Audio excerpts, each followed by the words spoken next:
A decisão do governo interino em fundir o Ministério da Ciência, Tecnologia e Inovação com o das Comunicações vem causando muita polêmica. 3 entidades ligadas à ciência e à pesquisa elaboraram um manifesto contra a decisão. Os pesquisadores estão mudando suas fotos de perfil no currículo Lattes para uma imagem com a hashtag #FicaMCTI. O Ministério da Ciência, Tecnologia e Inovação foi criado em 1985 no governo Sarney e já havia sofrido fusão no governo Collor.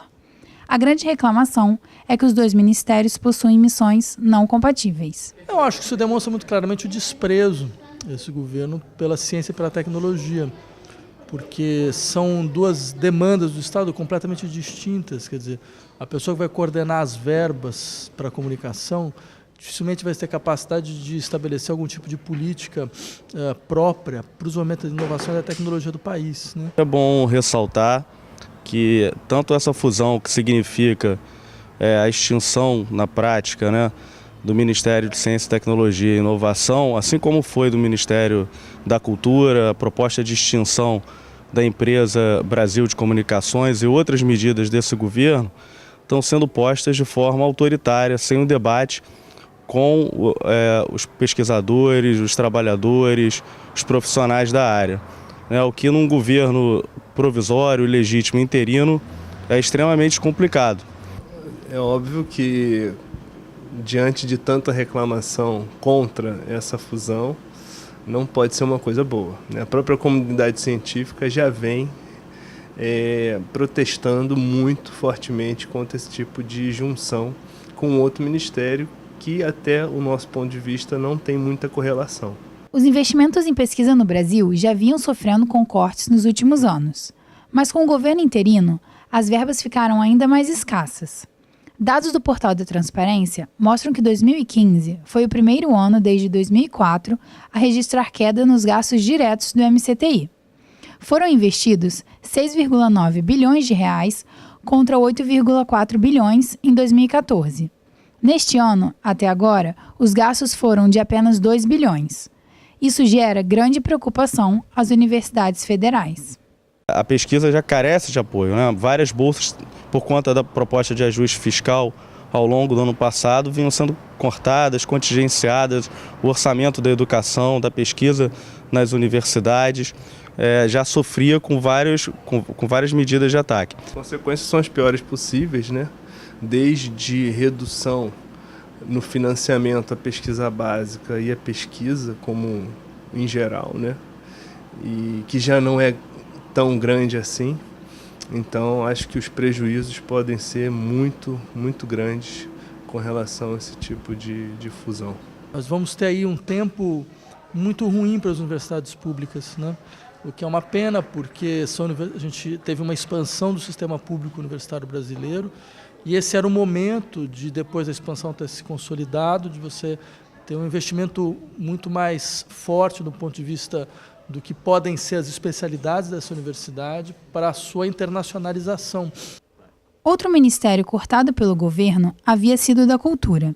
Inúmeros artistas e outros setores da sociedade se mobilizaram contra a decisão, inclusive ocupando o prédio da entidade. O movimento foi bem sucedido e o governo interino anunciou a volta do Ministério da Cultura. A comunidade científica se manifestou através de documentos. Os cientistas se reuniram com o ministro Gilberto Kassab na Academia Brasileira de Ciências no último dia 16 para debater a decisão de fundir o Ministério de Ciência, Tecnologia e Inovação com o das Comunicações. Mas será que falta à comunidade científica uma mobilização como a que ocorreu pelo Ministério da Cultura? Acho que sim.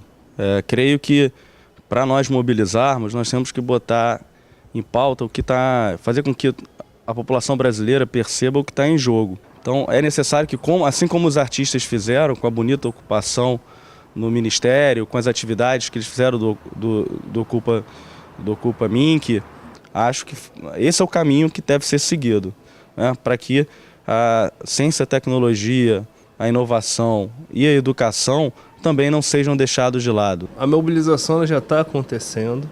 Já existem manifestos de várias universidades, por exemplo, o FRJ, o FMG, né? E diante disso eu já começo a acreditar numa possível desistência desse tipo de fusão. O que a gente não pode deixar de perder a oportunidade é a Universidade Federal Fluminense se juntar a essas outras instituições e também colocar como insatisfação e protestar junto com eles. Nós, na última assembleia da ADUF, aprovamos por unanimidade o posicionamento do movimento docente da UF contrário à extinção do Ministério de Ciência, Tecnologia e Inovação.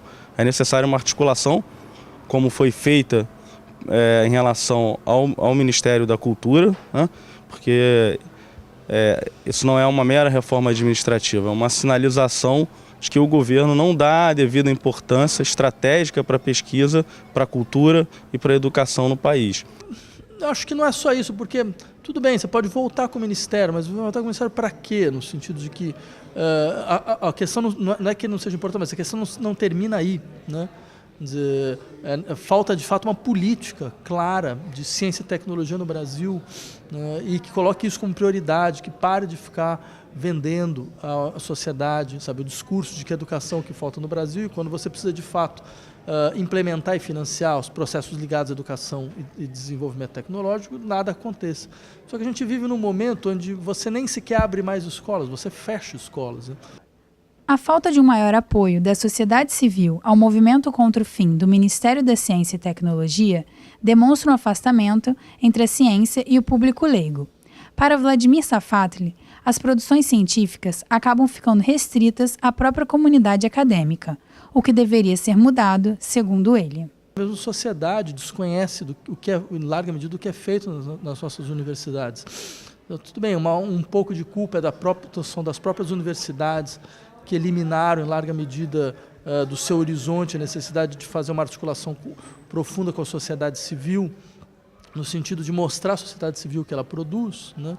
Esse modelo de avaliação que nos foi imposto é um modelo de avaliação onde mesmo a produção bibliográfica ela circula em revistas especializadas, são revistas que são lidas pelas próprias universidades, pelo próprio corpo universitário, ou seja, você vai tirando cada vez mais do horizonte a ideia de você produzir para ser lido por um público mais amplo. Então, ou seja, tudo isso é um pouco prova de que já faz tempo que o desconhecimento sobre o que a vida universitária brasileira necessita é regra, né?